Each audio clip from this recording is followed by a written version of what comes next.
All right, guys, welcome back to Elite SAR training and welcome back to our land navigation module of our basic search operations course.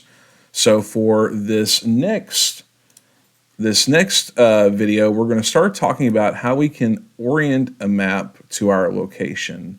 And this will be a fairly brief, a fairly short video. I'm just going to focus on orienting to our location. So we're going to provide a little scenario here, and the question that I'm asking is, where are we on the map? So in this example scenario, we're instructed to report at a staging area to participate in a search. That's our scenario here, okay? Whenever we get there, this is what we see whenever we get there. You can see I've got the north arrow over here to the right. Tells you which way north is on our map. But take a look in the photo here, and what do we see in the background? Well, we see some water. We see a bridge in the background. It looks like we have a boat ramp that's going down into the water. Okay, so that's looking that way, and all that seems to be northeast of our location here.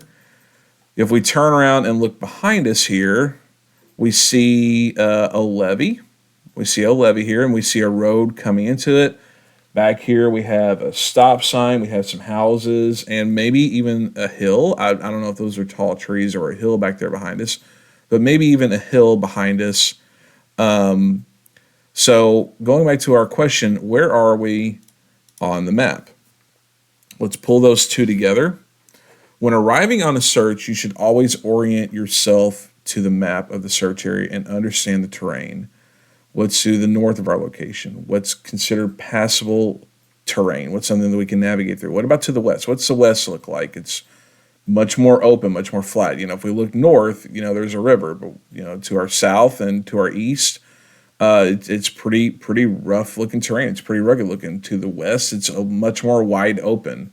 Whenever you're looking at a map and you think of the map in terms of where I could go on foot from this location if I was trying to get to a specific location, what route is going to make sense? A good way to practice this at home is to pull up a topographical map of your home area. Take a look at things that like areas with unique terrain, or some places that you frequently go, or if you're on a team, where do you always go train at? Where are some of the places you always go train at? Take a look at those.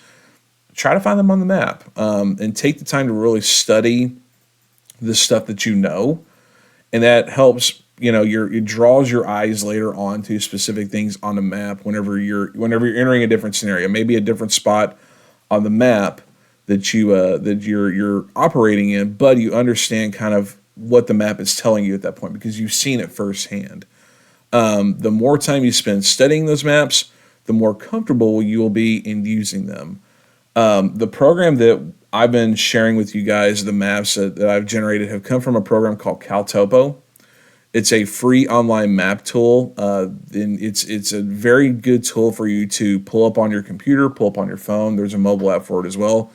You can just play around with it, there's many different maps and different layers that you can play with, so you can get different representations of the environment.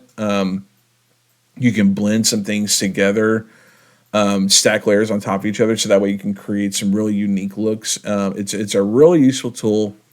It has a lot of search and rescue tools and elements pulled into it. It was originally designed in two different variants. There was a CalTopo program that was created more so for recreation, and then there was a SARTopo, which was specifically built for search and rescue and fire, but it included some unique tooling that wasn't over on the CalTopo side.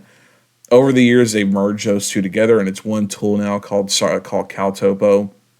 But it's a mobile app that you can download. Doesn't cost anything. You just got to create an account, and you a lot with that free account. You get a lot of access to some really good mapping tools, and there are a couple paid varieties of it that you get some more advanced tooling. There's even a team account option if that's something your team is interested in, to where you can have different users, many different users, all tied to the same account, and that way you can share information a lot more seamlessly. You can share locations.